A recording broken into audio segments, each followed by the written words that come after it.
Greetings, everybody, and welcome to another edition of AUHSD Future Talks. I'm your host, Michael Matsuda, the Superintendent of the Anaheim Union High School District.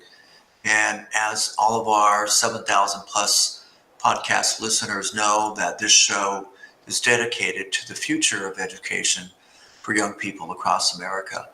And today we have an amazing guest, an amazing young teacher who's really transforming kids' lives right on the ground.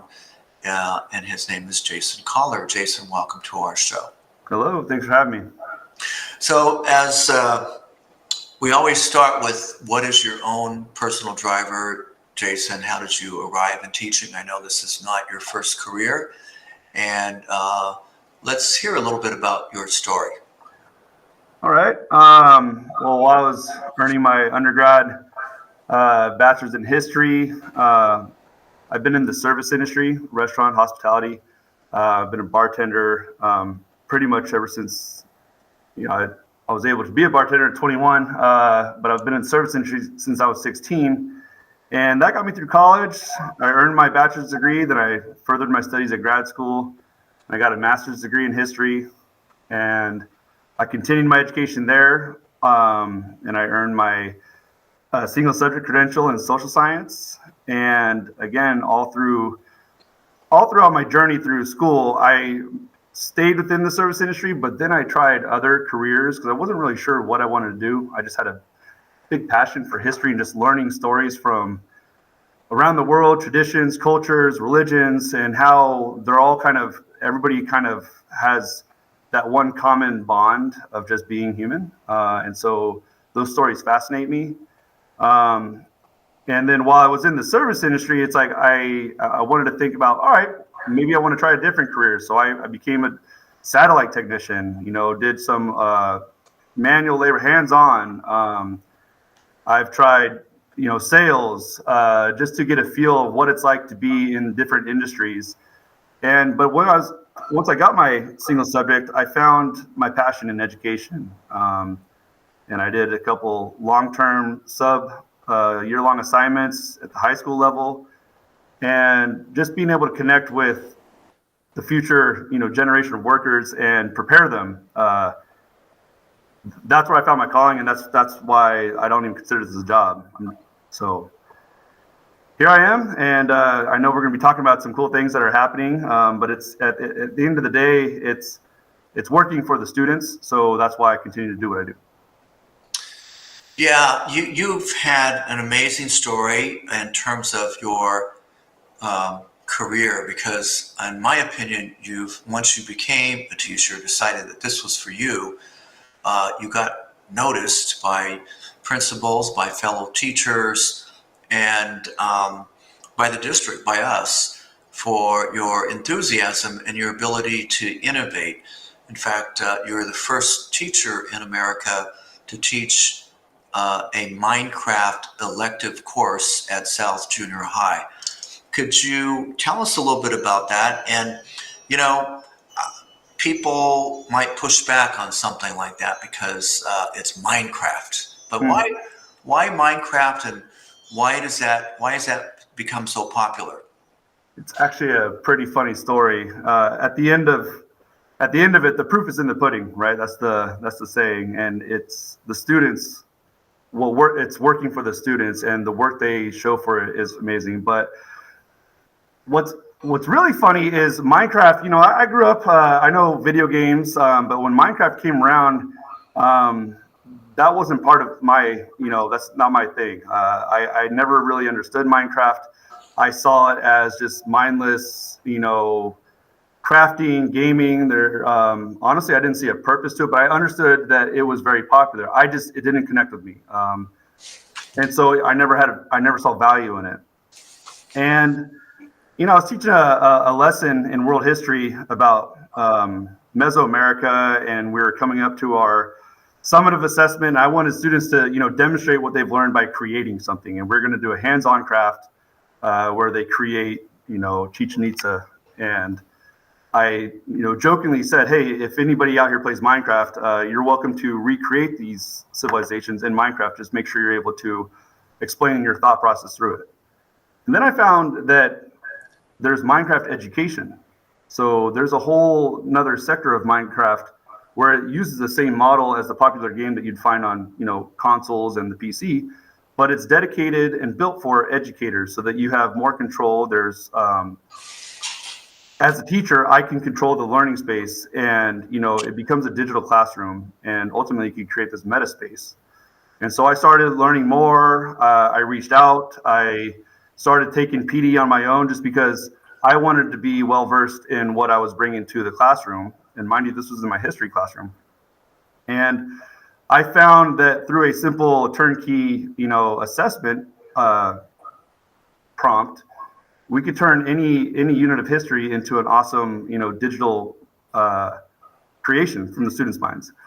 And so from there, I thought, let's integrate some of what I'm doing with some things that are already pre-built worlds in the world of Minecraft education, because they have many content areas. They have social science, equity and inclusion, justice, English language arts, CTE, it's coding. There's so many different pre-built worlds where basically it's game-based learning. You're playing the popular video game and learning at the same time.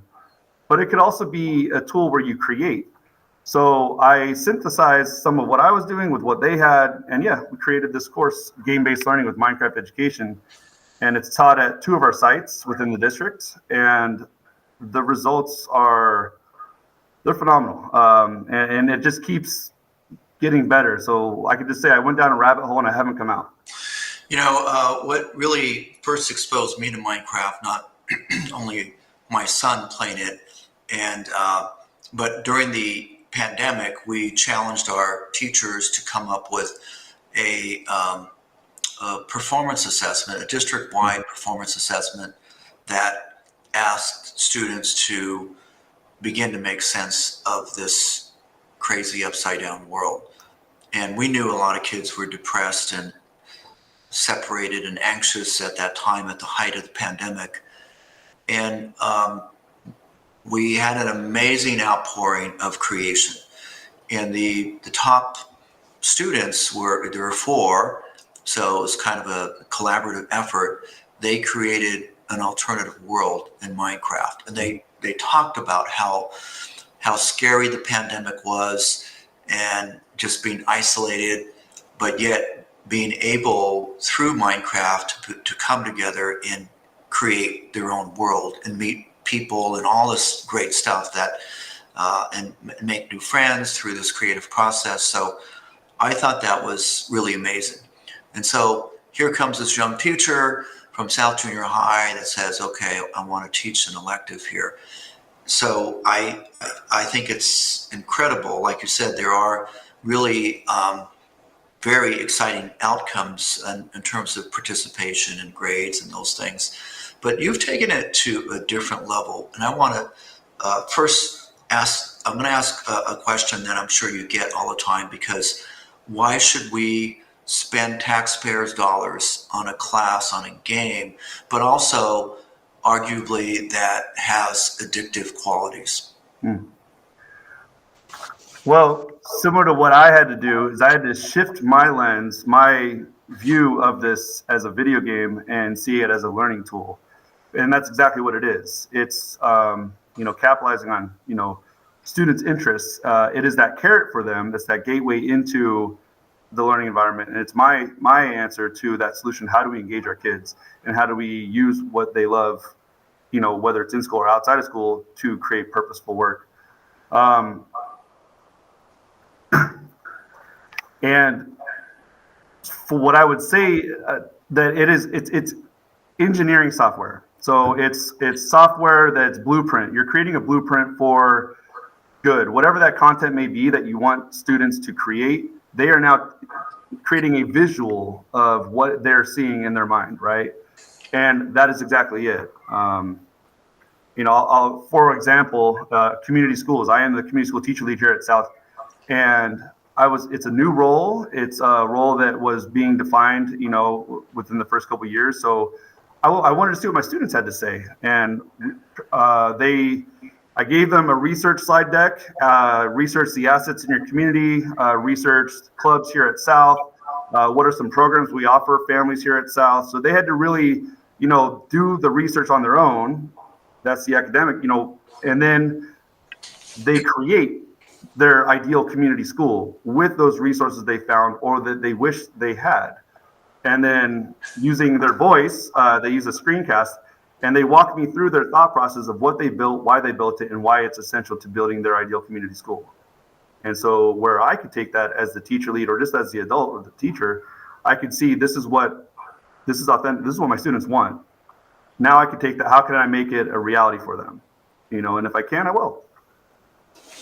Yeah, I think that is a great example of shifting their interest in this game to helping to solve some of the problems in their own communities. And I think it was really brilliant for you to make that shift as a community school teacher to have them create their own alternative school and what that might be like in terms of identifying strengths and weaknesses and assets in the community, all kinds of things. So now you've taken that concept and you've actually had a chance to share that on a national platform, right? Certainly throughout the state, there's been a lot of interest in this. So could you explain, where do you think this might go? And you've shared that there are perhaps some other teachers that will be maybe teaching this concept across our district. So one really cool thing is had the opportunity to present what we were doing, because Minecraft education and Minecraft itself, it's a global program. I mean, there's a global cohort of educators, and anybody can be a part of it, educator, and we participate in best practices. And so we share things that are going on around the world, not just around the country, but we share ideas on how to engage our students in the learning process. And I had the opportunity to share kind of what we're doing here in AUHSD with the Minecraft education team, and they really liked what we're doing. And so then I was introduced to this idea of schools reinventing cities, and the essence of that is Minecraft education partners with C40, and they have students recreate their cities that combat global warming issues, right? So it's bringing global warming awareness to students, and then students have to generate and create solutions in the world of Minecraft education to fix these issues. And so working with some teacher leads at Catella High School, Magnolia High School, and Dale Junior High, we are going to pilot something where we take this schools reinventing cities and have it schools reinventing communities. And so basically the content, the program that has been, this program has been used throughout our country, and as well as the country of Malta, but it's going to be filtered through the lens of the community schools teacher leads, and then brought to the esports advisors. And then the esports advisors will create these solutions for better communities within South and Catella and Dale and Magnolia. So what you're doing is you're building sort of a Minecraft community, and that is intent on helping to solve community problems, right? Absolutely. Through this community school lens. Now you're also building a pathway, a new sort of career tech pathway, starting at South, going to Catella, Fullerton College, and ended up maybe at UC Irvine in terms of the developing gaming software, and I mean, really leading up to cutting edge jobs. Could you explain what that pathway, because that pathway in and of itself does not exist. No, it does not anywhere. And so when you think esports, you think video games, kids or adults, whoever, just playing video games. But it's more than that. And, to use the words of a friend, what is a video game? It's one big entrepreneurial STEM project, right? There's so many different industries that go into this product that for the end user is an enjoyable experience. But in it, you have coding, you have multimedia, you have music, you have, so much. And So we were thinking, how can we make this into a career pathway? Because there's so much interest in this. It's one of the biggest industries around, right? And just talking with, Catella, the esports advisor there, were of the like mind, and the local community colleges, and then ultimately USAI, we started thinking about, all right, well, how can we, get students in, capitalize on the interest here at the middle school, and then take those interests and elevate them a little bit more at high school. So in Minecraft is one thing, and then we can take a next level with Unreal Engine, which is what all major video game companies, most major video game companies use to create their video games, right? And start having a dual enrollment course offered at Catella High School in partnership with Fullerton College. And then with that same pathway, get tracked on to UCI in one of their most impacted programs, which is the Bachelor's of Science in Video Game Design. And all along the way that they are learning, they're being taken to industry, or industry is coming to them. So they're constantly meeting with people who are within the esports or the game design world. And I see this being a really big deal, and wondering, how we can capitalize on what we currently have, to bolster with this new program. What do you know about the job market? Because I think with NVIDIA, with their creation of all the supercomputers, right, sort of behind the AI movement. In fact, arguably, the gaming industry positioned NVIDIA to dominate the supercomputer market. Now they're sitting on top of the world. What do you predict for what this is going to do, this revolution is going to do for jobs in this field? And how do you think AUHSD stacks up with other districts in terms of this new frontier? Well, I think it's super critical to understand and be, to receive and maintain and develop digital literacy, and to be competent in computer systems in this ever-changing, obviously, learning this environment, right?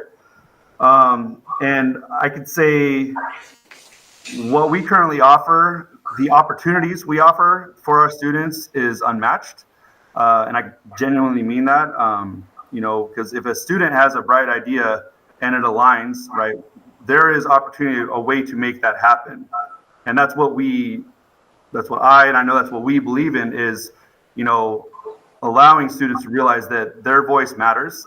They have a good idea that can contribute to good. We want to elevate that. And we want to empower the workforce, right?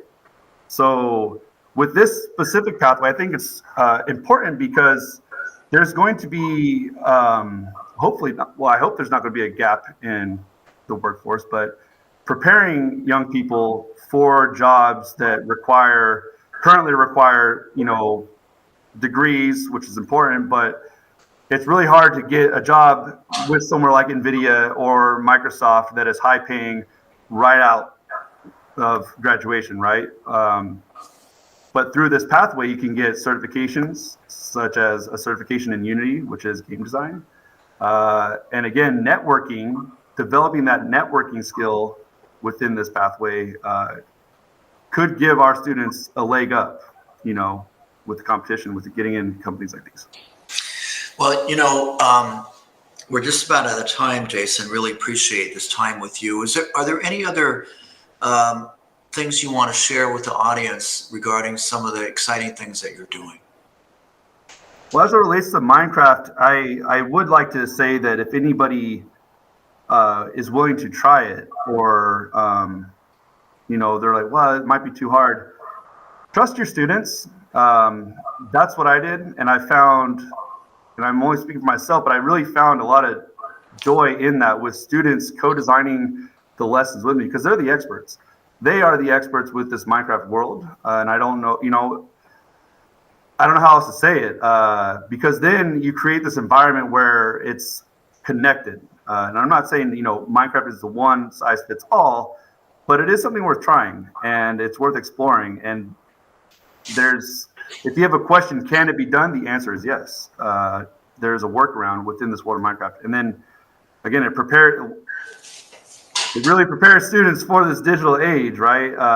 I would say You're really trying to hook students into this whole STEM world, right? Especially our lower income, first generation, mostly Latinx students. What about girls? Are girls also participating in this Minecraft? Because in the STEM industry, they're having a hard time recruiting women.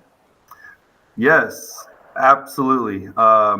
And I would say even in esports in particular too. So the stereotype might be that video games is male dominant. It's mostly boys who play it, but not in my experience. There are a lot of girls and women who are into esports. Currently within our district, it's myself. I help run our junior high program, and Lindsay Ponanen at Magnolia High School runs the high school side of it. So it's 50-50, and we want to elevate that. There's students have said, over the summer they played Fortnite with their friends, and a lot of them were girls. And so when I hear that, it's like, come on, you have a place here to play with us, and be a part of the team. I had an all-girls Super Smash Brothers team last year here at South Junior High, and it's fun. And to people who say, well, esports isn't a real sport, I'll push back on that a little bit. Yes, I agree. It's not a physical sport. I'm out there. I coach our sports too, but this is a place where students who aren't normally out there participating, whether it's in intramurals or athletics, for whatever reason, they find purpose, they find joy, they find friends, they find meaning within this digital space. And students, with special needs, find meaning here, find joy here. And I want to be able to offer that opportunity. They're really what drive my why on this too. I think that's important that we want the audience to understand, because people think of Minecraft and they have all these assumptions about it. But what you're doing is you're sort of rechanneling the energy and the interest in Minecraft to actual skills that are going to uplift them and position them for the world of work, and in a very technical area. And you're positioning our young people to have, at the end of the day, high-paying jobs that they find joy in. And that's what we're trying to do at AUHSD, is really unleashing all that talent that's out there. Mm-hmm. So, and it begins with our teachers like you, Jason. So on behalf of our 27,000 students and all the parents out there, thank you so much. Thank you. Yeah.